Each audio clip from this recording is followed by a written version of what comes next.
uno se toma un segundo para pensar en un glaciar, la imagen mental que se nos viene a la cabeza suele ser la de algo estático, ¿no? Claro, una pared de hielo gigante. Exacto, una mole monumental, blanca, eterna, que lleva ahí miles de años. A simple vista, digamos que parece absolutamente indestructible. Sí, totalmente. Da esa falsa sensación de solidez absoluta. Es como que uno piensa que ni el tiempo ni nada puede alterar eso fácilmente. Pero luego, si prestamos la atención suficiente, de repente se escucha un crujido, un quiebre interno, capaz de minuto, un sonido sordo, y ahí es cuando cae la ficha de que todo ese bloque es en realidad increíblemente frágil. Tal cual. Y ese mismo crujido es exactamente el que se escuchó a principios de abril de este 2026. En el Congreso argentino, ni más ni menos. Así es. Formación. Hoy en BEA Noticias vamos a diseccionar a fondo la reciente reforma a la ley de glaciares. Un tema pesado. Muy pesado. Y vale recordar que hacemos periodismo 100% vecinal e independiente. Para este análisis, hemos cruzado los datos técnicos y políticos de Poldata con nuestra propia cobertura en terreno. Nuestra misión hoy es entender el mecanismo real detrás de esto. O sea, ¿qué pasó realmente? Exacto. Queremos desarmar cómo una sesión de madrugada alteró alianzas políticas históricas y qué significa esto en términos prácticos. Bueno, vamos a desempacar todo esto porque las ramificaciones de esta votación llegan mucho más allá de las montañas. Es que es un tema que te exige mirar mucho más allá del titular de las noticias. A ver, no estamos hablando únicamente de ecología o de si hay minería o no. Claro. Estamos ante un rediseño total de cómo el Estado administra recursos superestratégicos y de cómo se negocia el poder en medio de una crisis económica aguda. Bueno, esa fragilidad del glaciar de la que hablábamos se hizo súper evidente a las 2:30 de la mañana de un jueves. ¡Qué horario!, ¿no? Una locura. Una sesión maratónica tremenda. Ahí fue cuando una coalición política inesperada hizo crujir la ley original de 2010. El tablero final en la Cámara de Diputados marcó 137 votos a favor. 111 en contra y 3 abstenciones. Quienes impulsaron esto, que fue el oficialismo de La Libertad Avanza, no tenían los números por sí solos. No, ni de casualidad. Necesitaron sumar al PRO, a la Unión Cívica Radical y a Innovación Federal. Que es loquísimo, porque revisando las actas para preparar esto, me sorprendió muchísimo ver a bloques que se habían estado, matando en televisión toda la semana. Sí, dándose con todo. Exacto, y de repente estaban votando juntos de madrugada. Fue como un juego de ajedrez donde las piezas de repente cambiaron de color. ¿Cómo se explica esa mecánica de alianzas tan abrupta? Lo fascinante aquí es que se explica entendiendo la balanza entre la urgencia económica y la presión del territorio. A ver. Quienes defendieron esta reforma argumentan algo muy concreto. Dicen que el país necesita un shock urgente de divisas y generación de empleo. Claro, el argumento económico de siempre. Exacto. Su postura es que la ley anterior era, digamos, un candado demasiado restrictivo, que frenaba inversiones multimillonarias, sobre todo en proyectos de cobre y oro en la cordillera. Decidir cómo explotar sus recursos, bajo la premisa de que la minería de hoy tiene tecnología segura. Y acábale aclarar que nuestro rol no es juzgar quién votó bien o mal, sino exponer los argumentos de ambos lados de forma imparcial. Totalmente. Unos defienden la inversión y otros, la oposición advierte sobre la desprotección ambiental. Pero ojo, porque no fue un bloque sólido, ¿verdad? Vimos grietas importantes ahí adentro. Grietas enormes. Las provincias estallaron por dentro en esa votación. Tomemos el caso de Córdoba, que es el que seguimos muy de cerca desde la redacción de BEA Noticias.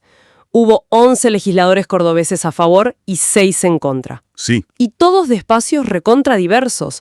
Por ejemplo, tuvimos votos a favor como los de Belén Ábico y Gabriel Borrononi. Claro. Y del otro lado, votando en contra a figuras de Provincias Unidas como Carlos Gutiérrez, Juan Fernando Bruch y Carolina Basualdo. Y la pregunta que a mí me surge es, ¿por qué un legislador de una provincia con un perfil tan fuertemente agrícola dudaría tanto en este tema? Y porque ahí es donde choca la macroeconomía nacional con la realidad productiva de su propio patio, digamos. Ah, claro. Pénsalo así. Un legislador de una provincia agraria está en una encrucijada terrible. Por un lado tenés al gobierno nacional presionando, prometiendo que la minería va a traer dólares que van a estabilizar todo. Sí. Pero por el otro lado tenés a los productores agropecuarios de tu propia provincia tocándote la puerta y diciéndote, che, si la minería en la cordillera nos afecta el caudal de los ríos, nos quedamos sin agua para el riego. ¡Guau! Claro, es inversión contra sequía. Exactamente. Se sopesa la promesa de dólares contra el riesgo de arruinar la industria local. Esa tensión explica la fractura de la Libertad Avanza y el dato político más loco de la noche. Los votos aislados. Sí, votos a favor súper aislados por parte de legisladores de Unión por la Patria y de Provincias Unidas, que terminaron siendo determinantes y generaron unas críticas internas tremendas. Esa tensión partidaria explica el cómo se aprobó. Pero quiero que vayamos un poco a la montaña, al terreno, porque leyendo los debates de Poldata, el argumento más fuerte de quienes impulsaron la ley es numérico. El famoso 1%. Ese mismo. Dicen que los glaciares apenas cubren el 1% de la cordillera argentina. Y a ver, siendo súper honesta, si vemos los datos fríos, 1% suena a una porción minúscula. Sí, suena a nada. Suena que se están peleando por un par de picos nevados aislados. Entonces, ¿cuál es el gran problema ecológico acá? Es que si conectamos esto con el panorama general, el núcleo de la reforma no toca necesariamente esos picos nevados blancos que uno se imagina. Ah, no. No. La reforma modifica los criterios del Inventario Nacional de Glaciares, que estaba vigente desde 2010, para flexibilizar la protección sobre algo mucho más complejo, que son las áreas periglaciares. Y acá te freno porque tengo que admitir mi propia confusión cuando empezamos a investigar esto. A ver. Yo asumía que periglaciar era simplemente la nievecita que está alrededor del glaciar, o sea, el perímetro. Es lo que piensa la mayoría, sí. Pero viendo la literatura científica, es un mecanismo mucho más sofisticado. ¿Qué es, en criollo, un área periglaciar? En criollo es suelo congelado, no es nieve visible. Es permafrost, son glaciares de escombros. Es hielo que no está expuesto en la superficie, sino que está mezclado bajo tierra con rocas y sedimentos. Ah, está enterrado. Exacto. Imagínate una inmensa esponja geológica, pero congelada. Durante el invierno, esta esponja acumula agua en forma de hielo bajo tierra, y durante el verano, cuando no llueve y los ríos empiezan a secarse, Esa esponja se descongela. muy lentamente sí, y va liberando un flujo constante de agua dulce que literalmente mantiene vivos a los ríos. O sea que no es un cubito de hielo, es un tanque de agua enorme. Un sistema de regulación hídrica. Y la reforma ahora permite actividades extractivas ahí. ¡Claro! Antes estaban totalmente blindadas. Ahora se flexibilizan las condiciones para que, por ejemplo, empresas mineras puedan operar. Explosivos. Remoción de toneladas de tierra. Químicos. Si operan sobre esa esponja, La destruyen. O al menos ese es el argumento central de quienes se oponen a la ley. Y ese insignificante 1% en realidad alimenta cuencas hídricas gigantescas. estamos hablando del suministro directo de agua de millones de personas, ¿no? 7 millones de habitantes, para ser exactos. ¡Wow! 7 millones. Desde comunidades rurales hasta ciudades enormes. Y la reforma pone en peligro ese equilibrio ecológico y la subsistencia misma de esta gente. Si dañas esa zona, el daño al suministro hídrico podría ser irreparable. Y si ese ecosistema es tan, pero tan sensible, lo lógico es que necesites a los mejores científicos midiendo y controlando todo, ¿no? Por supuesto. Y aquí es donde se pone realmente interesante, y te diría que un poco trágico. Porque la ley original, la de 2010, tenía al CONICET como autoridad científica para cuidar esto. Así es. Eran los garantes técnicos. Pero con esta nueva normativa se ignora o se margina la capacidad técnica del Estado para controlar estas áreas. Y ocurre justo en un momento de crisis histórica para nuestros investigadores. Es un golpe doble. Al cambiar los criterios, le quitan el poder de veto técnico a la ciencia. Y no solo eso. Los datos de Poldata sobre la situación del sistema de investigación son dramáticos. Estamos hablando de una pérdida de casi el 50% del poder adquisitivo de los salarios científicos solo desde noviembre de 2023. Una caída brutal en muy pocos meses. Presupuestos totalmente paralizados. Hay investigadores de las universidades, gente brillante que estudia este permafrost, costeando insumos de sus propios bolsillos. Y esto pasa justo cuando universidades como la Universidad Nacional de Córdoba muestran un compromiso enorme con la ciencia pública. El argumento de los defensores de la ley es que las autoridades provinciales van a hacer los controles ambientales. Sí, claro. Pero el cuestionamiento es evidente. ¿Cómo hace el Estado para fiscalizar a megacorporaciones internacionales si al mismo tiempo desfinancia a su propio sistema científico independiente? Es una locura. Y hablando de las universidades y de este desfinanciamiento, hay un detalle clave que me parece una ironía hermosa. Lo de la plataforma, ¿no? Sí, la plataforma Cómo Votó. Fíjense la resiliencia de esta comunidad. En el medio de todo este recorte, un investigador del CONICET y docente de la UNC, Rodrigo Quiroguer, Un trabajo impecable el que hizo. impecable, desarrolló esta plataforma que te permite rastrear el comportamiento de 2.258 legisladores y tiene datos desde 1993. Es una locura la cantidad de información. Es de altísimo valor cívico. Y la paradoja es que la ciencia argentina sigue produciendo estas herramientas para monitorear a los políticos, justamente en las mismas condiciones paupérrimas en que el Estado le recorta los recursos. Te controlan con los recursos que ellos mismos consiguen rascar. Exacto. Son los mismos científicos financiando el control cívico. Es fascinante. Pero bueno, ante esta aprobación legislativa y la crisis de las instituciones de control, la resistencia no se quedó cruzada de brazos. Se trasladó a otro ámbito. A las calles y a los tribunales, porque la contraofensiva es muy fuerte.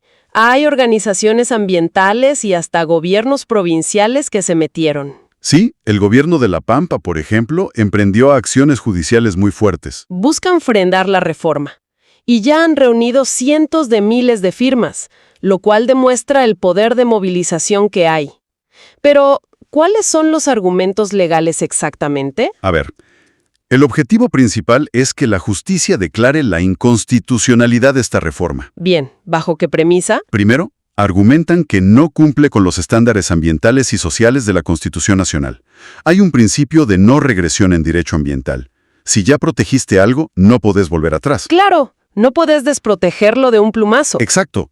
Pero hay un argumento legal todavía más profundo y delicado en estos amparos. Las organizaciones denuncian una violación directa a los derechos humanos. Derechos humanos, ¿cómo conectan el hielo con eso? Se argumenta que, si permitís actividades extractivas ahí y dañás el agua, las comunidades que viven río abajo se quedan sin sustento.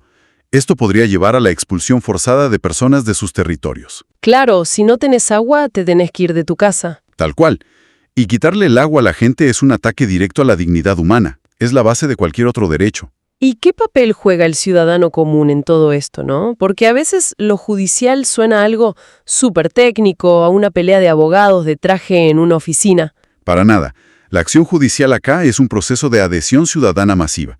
No es solo un trámite. De hecho, nosotros lo estamos viendo acá mismo en la región, en el Valle de Punilla, por ejemplo. Sí, es un gran ejemplo de movilización comunitaria. Es impresionante. Varios vecinos y asambleístas ambientales de Punilla se están uniendo de una forma súper orgánica para reunir firmas y apoyar el reclamo colectivo nacional. Usando las herramientas que tienen a mano. Totalmente. Se están organizando a través de grupos de WhatsApp, armando encuentros en los barrios. O sea, la gente está participando activamente. Y las organizaciones legales hacen un llamado a esto. Piden que cualquier persona se sume, firmando y haciendo valer su derecho a ser escuchada. El objetivo final es proteger el patrimonio natural y, fundamentalmente, a las generaciones futuras. O sea que la firma de ese vecino en el grupo de WhatsApp de Punilla es literalmente el peso ciudadano que entra al juzgado. Exactamente. Le da una legitimidad social que ningún juez puede ignorar fácilmente. Bueno, hemos recorrido un montón hoy. A ver, para ir cerrando. Ha sido un análisis intenso. Si hacemos una síntesis rápida, hemos visto cómo una votación frenética de madrugada terminó fracturando lealtades políticas históricas. Sí, y cómo se flexibilizó la protección de un recurso vital para 7 millones de personas. Además de desatar la frustración de una comunidad científica totalmente desfinanciada. Y cómo todo esto encendió una rebelión judicial ciudadana masiva. Entonces, ¿qué significa todo esto al final del día? Porque, como siempre decimos en Vea Noticias, la información sirve para estar preparados, no para sentirse abrumados. Yo creo que nos deja una lección muy clara. Consideremos esto por un momento. Si las reservas estratégicas de agua dulce son, probablemente, el recurso más crítico del siglo XXI, Ujú. y las leyes que las protegen pueden cambiarse en una sola madrugada, simplemente mediante alianzas políticas inesperadas? Sí. ¿Qué nos dice esto sobre la fragilidad no solo de nuestros ecosistemas, sino de los mecanismos institucionales que hemos diseñado para garantizarnos algo tan básico como el agua para el día de mañana? Wow. Es un pensamiento súper provocativo. Te deja regulando. Porque uno da por sentado que ciertas cosas están aseguradas. Y la realidad es que el candado es mucho más frágil de lo que parece. Así es. Bueno, les dejamos esa reflexión a quienes nos escuchan. Muchas gracias por acompañarnos en este análisis a fondo. Un placer como siempre.